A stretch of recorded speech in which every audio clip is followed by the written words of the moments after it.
Hey friends, and welcome back. I keep doing this fun little thing where I'm here and then I'm not here and then I'm here again. So let's just leave it at that. I am happy to be bringing you another book review video, even though it is later than I expected. If you're stumbling on this channel for the first time, I'm so glad you're here. My name is Lauren and I co-run this channel with my best friend Randy. We have lots of really big feelings about books, big and small, and this is our corner of the internet where we like to shout about it. Back in January, I let a d20 decide my next read so that I could start to eat through my massive physical TBR. And the d20 picked From Blood and Ash by Jennifer L. Armentrout. Starting this year strong with a chonker.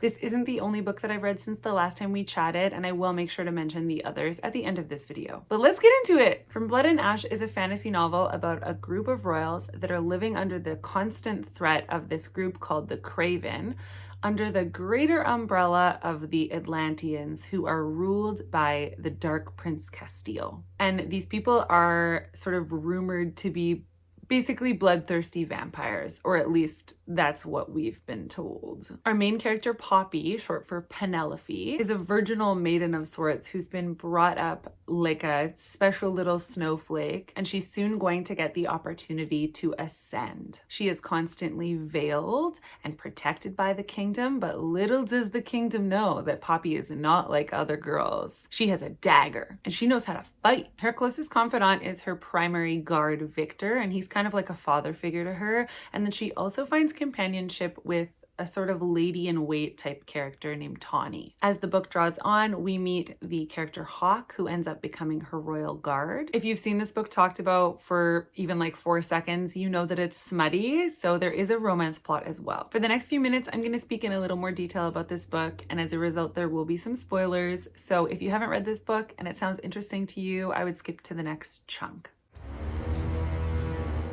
Okay, I warned you, let's get into it. So I went into this book with my hopes on the ground. Randy didn't love this one, and it's also quite long, so I went into it with mostly just like dread. That said, Poppy, the main character, is a little bit less annoying than I expected. My only real gripe with her point of view is that we spend a lot of time humming and hawing about every decision she has to make. It felt very much to me like that scene in The Princess Bride with Vicini and the goblets. So I can clearly not choose the wine in front of me. When it came to Poppy choosing to do anything, but I would say particularly when she was processing how to deal with being the maiden and whether or not she was going to kind of rebel from that. As a result, I really felt like this book could have been shorter and probably more concise while still covering all of the same points. Poppy also has this interesting ability where she can acutely feel people's pain and emotions. And I unfortunately felt like this part of the book was maybe a bit underdeveloped. Poppy is basically that friend you have on Instagram that's like, I'm an empath.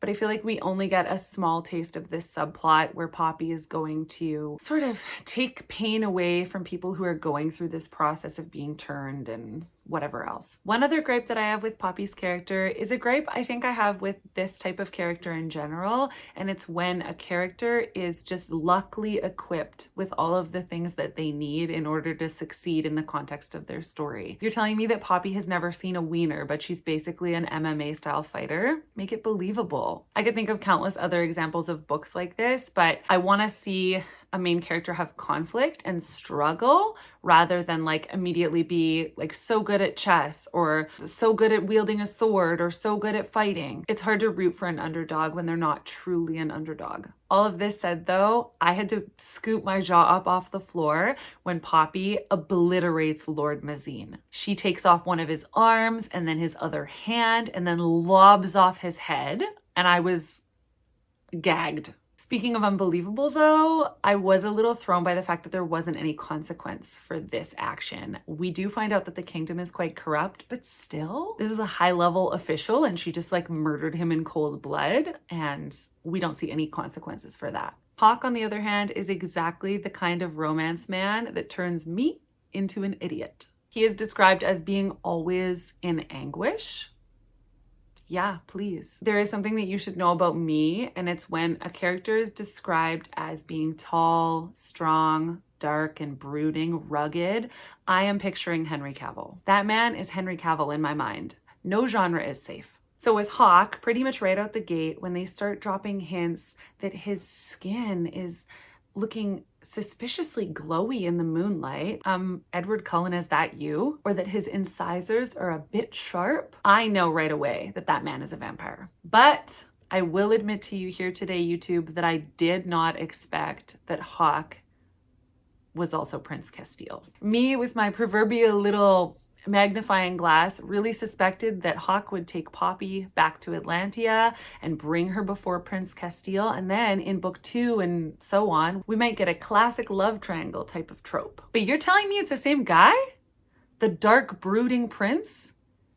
And on the other hand, the dark brooding royal guard? Who's the idiot? I think it's me. So plot-wise, we have Poppy leaving the kingdom under the safety of her royal guard Hawke. Basically, the whole book is traveling, and the kingdom is under attack, and they leave with a ragtag group of Hawke's friends, basically. And at this point in the book, they've had like a sweet little smooch and some tension building, but that's it, and she just trusts him. And shortly, we find out that the ragtag group of friends are werewolves? Question mark? This whole group basically is at the ready to kill Poppy, but obviously Hawke wants to keep her safe because he likes her. And we're somewhere between thinking that Hawke is just a rebel who's realized that the kingdom is corrupt and wants to escape and protect her, and also like, could he be a werewolf? Could he be a vampire? What's the truth? At this point, I was like, what book am I reading? Vampires? Werewolves? Is this Twilight? Surely this is an expansion on Twilight. And then I was launched back into past Lauren Brain. In my first solo video, we're gonna roll the tape. I said, I did kind of want the book to be a bit smuttier, and I know it's a YA novel, so like obviously that's not kosher. And that tells me everything that I need to know about myself, including that I'm wearing the same sweater 1 year later. The reason that I enjoyed this book the way that I did, despite all of the complaints I just had, is that I'm just a girl. I'm a simpleton. Give me some silly little smut with royal drama, intrigue, thigh daggers, and I'm pleased as can be. Did this book give me incredible whiplash?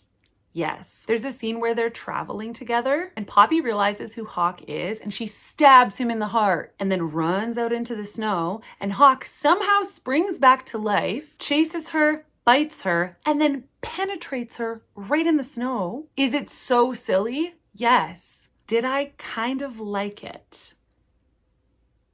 Yeah.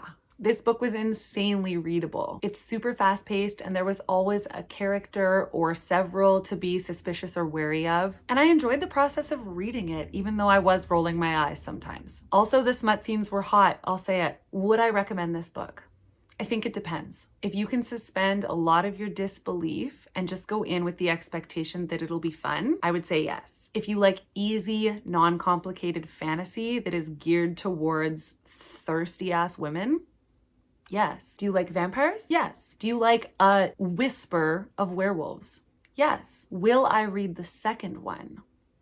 You should know that I've already bought it, but I'm not in a rush. This book is a 4-star for me, just to soothe myself that there were some deficiencies, but I enjoyed reading it. So moving along, I get to roll the dice again. I'm so excited. Aside from this one, since we've last spoken, I have read Dungeons and Drama, The Quiet Tenant, and also I have finally finished The Will of the Many by James Islington. I quite enjoyed all 3 for different reasons, and if you have read any of these, please mention it below. I would love to chat with you about it. Without further ado, let's roll the dice.